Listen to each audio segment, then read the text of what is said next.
رمضان کی رات ہے، 21ویں رات کو اللہ کے نبی صلی اللہ علیہ وسلم نماز پڑھانے کے لیے نکلے اور آپ نے نماز پڑھائی، تراویح کی نماز، تہجد کی نماز آپ نے پڑھائی، عشاء کے فوراً بعد پڑھائی جو بہت دیر تک چلتی ہے۔ آپ نے ایک دن کا ناگا کیا، پھر ایک اور رات میں آپ گئے، پھر آپ نے نماز پڑھائی، میرے بھائیوں تقریباً آدھی رات تک چلی۔ پھر تیسری رات آپ نے جب نماز پڑھائی، صحابہ کرام کی بھیڑ لگ گئی، مسجد کھچا کھچ بھر گئی۔ صحابہ کرام فرماتے ہیں کہ اللہ کے نبی نے تیسرے دن یہ تہجد، یہ تراویح کی نماز اتنی دیر تک پڑھائی کہ مجھے ڈر لگنے لگا کہ کہیں سحری کا ٹائم نہ نکل جائے، سحری کھانا نہ بھول جائے اللہ کے نبی، اور کہیں فجر کی اذان کا وقت نہ ہو جائے۔ اللہ کے نبی صلی اللہ علیہ وسلم نے 3 رات نماز پڑھائی، اس کے بعد پھر آپ چوتھی رات میں نہیں نکلے۔ صحابہ کرام انتظار کرتے رہے، آپ نے حجرے سے حکم دے دیا جس کو پڑھنا ہو اپنی اپنی پڑھ لے، یا جس کو جماعت کرنا ہے چند لوگوں کو اکٹھا کر کے کوئی امام بن جائے، کسی کو اپنے گھر جانا ہے تو اپنے گھر میں کھڑا ہو کر اپنے بیوی بچوں کو اپنے پیچھے کھڑا ہو کر پڑھا لے، اب میں نہیں نکلوں گا۔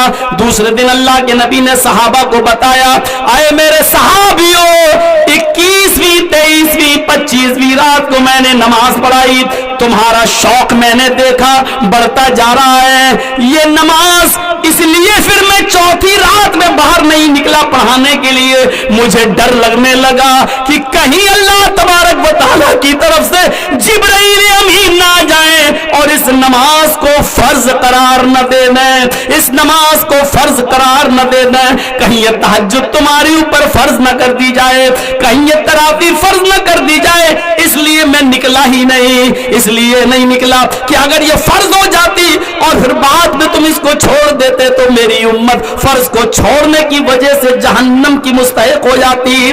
غور کرو، جس نماز کو نبی اپنے آنکھوں کی ٹھنڈک کہتے تھے، الصلاۃ قرۃ عینی، نماز میری آنکھوں کی ٹھنڈک ہے، اس نماز کو 3 دن جماعت کے ساتھ پڑھا رہے ہیں، لیکن چوتھے دن آپ تراویح کو جماعت کے ساتھ پڑھانے نہیں نکل رہے ہیں۔ پوچھا کیوں نہیں آئے؟ کہا اس ڈر سے نہیں آیا کہ اللہ کہیں فرض نہ کر دے، اور فرض کر دے تو کہیں تم پڑھ نہ پاؤ اور جہنم میں چلے جاؤ۔ یہ نبی کی محبت، یہ نبی کی رحمت ہے اپنی امت کے اوپر، یہ نبی کی محبت اور رحمت بتلا رہی ہے۔ میرے بھائیوں کی نبی کو کیسا پیار تھا اپنی امت سے، وہ نہیں چاہتے تھے کہ میری امت کوئی فرض چیز چھوڑ کے جہنم میں جائے، وہ نہیں چاہتے۔ ہم اندازہ لگائیں کہ ہم کیا کر رہے ہیں، مصیبتیں ہم نے اپنے اوپر مول لے لی ہیں۔ جو آسانیاں نبی نے بتائی ہیں ان آسانیوں کو ہم نے چھوڑ دیا۔ کتنی آسانی، کتنی آسانی! ذرا تصور کرو کہ ایک صحابی اللہ کے نبی کے پاس آئے اور کہا اللہ کے رسول میں تو برباد ہو گیا۔ اور سنو صحابی کیا کہہ رہے ہیں، ہلک تو یا رسول اللہ، اے اللہ کے نبی میں تو ہلاک ہو گیا۔ آپ نے کہا کیا ہوا؟ کہ اللہ کے نبی روزے کی حالت میں اپنی بیوی سے ہم بستری کر لیا۔ ایک صحابی، اب مسئلہ بھی سنتے جاؤ، روزے کی حالت میں اپنی بیوی سے مل لیا۔ اللہ کے نبی نے کہا اوف، چلیے بیوی سے ملے ہو روزے کی حالت میں، بیوی سے ملنا غلط نہیں ہے لیکن روزے کی حالت میں ملنا جرم ہے، اس لیے بیوی تو ٹیمپریری حرام ہو چکی ہے تمہارے اوپر، جب تک تم یہ پینالٹی نہیں دو گے، یہ جرمانہ نہیں دو گے، جرمانہ دے دو بیوی ہو جائے گی، اور جب تک یہ جرمانہ نہیں دیتے ہو بیوی سے الگ رہو گے۔ تو کہا کہ پینالٹی کیا ہے، کفارہ کیا ہے، جرمانہ کیا ہے؟ اللہ کے نبی نے فرمایا ایک غلام آزاد کرو۔ غلام، پہلے زمانے میں غلام چلتے تھے، لڑکوں کو خریدا جاتا تھا، لڑکیوں کو بیچا جاتا تھا، خریدا جاتا تھا۔ لڑکوں کو ہم خریدتے تھے ان کو غلام کہتے تھے، اور لڑکیوں کو جن کو خریدا جاتا تھا ان کو لونڈی کہا جاتا تھا۔ اب نہیں چلتا ہے، وہ سب ختم ہو گیا۔ تو کہا کہ یہ غلام آزاد کرو۔ اس صحابی نے کہا اللہ کے رسول غلام آزاد کرنے کی طاقت میرے اندر کہاں، ہم تو خود ہی دوسرے کی غلامی کرتے رہے پوری زندگی، ہم کہاں سے غلام خرید کے آزاد کریں گے؟ آپ نے کہا کوئی بات نہیں، میرے پاس دوسرا آپشن بھی ہے۔ کہا کیا؟ 60 روزے رکھو